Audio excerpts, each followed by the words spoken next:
চট্টগ্রাম বিশ্ববিদ্যালয় কেন্দ্রীয় ছাত্র সংসদ ও হল সংসদ নির্বাচনে ঘোষণা এসেছে 14টি প্যানেলের। তবে শীর্ষ 2 পদ ভিপি ও জিএসএ নারী প্রার্থীর উপস্থিতি প্রায় নেই বললেই চলে। 9টি প্যানেল একেবারেই কোনো ছাত্রীকে প্রার্থী মনোনয়ন দেয়নি। কেবলমাত্র বিনির্মাণ শিক্ষার্থী ঐক্য প্যানেল থেকে জিএস পদে প্রতিদ্বন্দ্বিতা করছেন পদার্থবিদ্যা বিভাগের শিক্ষার্থী তাসনিম। পুরুষ শাসিত সমাজ হোক কিংবা নারী শাসিত সমাজ হোক, এখানে মেইন বিষয় হচ্ছে আসলে বিচার ব্যবস্থা। শিক্ষার্থীরা বলছেন, রাজনীতি করতে গিয়ে ক্যাম্পাসে ছাত্রীদের নিয়মিত বুলিং, শেমিং আর মোরাল পুশিং এর শিকার হতে হয়।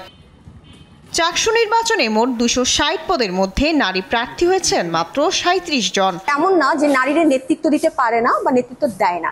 আমার কাছে মনে হয় নারী নেতৃত্বের যে ভরসাযোগ্য জায়গা, সেটা প্রশাসন, আমার ফ্রেন্ড সার্কেল, আমার সিনিয়র, আমার জুনিয়র, আমার বেচমেট, কেউ আমাকে সেই ভরসাটুকু দিতে পারছে না। ভিপি জিএস বা জিএসএ নারী নেতৃত্বগুলোকে রাখা হয় নাই।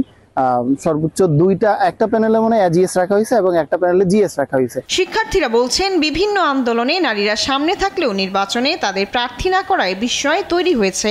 আমি ভিপি পদে দাঁড়াবো কেন্দ্র থেকে, আমার সবার সামনে যেতে হবে, কিন্তু অতটুকু পরিমাণ নির্ভরতা কিংবা স্বচ্ছতা বা আমাকে সেফটি দেওয়ার ক্ষমতা প্রশাসন এখনো ওইটা জোরদার করেন। জিএস পদে শুধুমাত্র আমরা এই শ্রাবণ আপুকে দেখতে পাচ্ছি, আর কোনো প্যানেলে কাউকে দেখতে পাচ্ছি না। দীর্ঘ 35 বছর পর 7ম চাকসু নির্বাচন হতে যাচ্ছে আগামী 12 অক্টোবর। শায়লা খান, নিউজ ডেস্ক, দেশ টিভি।